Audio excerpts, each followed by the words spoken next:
கொஞ்சுக்குமே சேதமில்ல.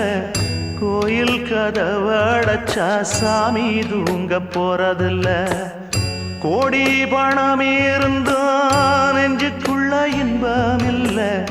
தாயின் மடியில தான் என்னைக்குமே துன்பம் இல்லை. என் தாய் மனசு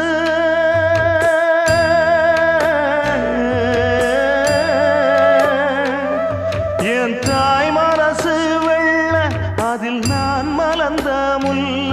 என் தாயாலதான் தொல்ல ஒரு காலத்திலும் இல்லை. அன்னமே அன்னமே அன்னை சொல்வேதமே சொல்லத்தான்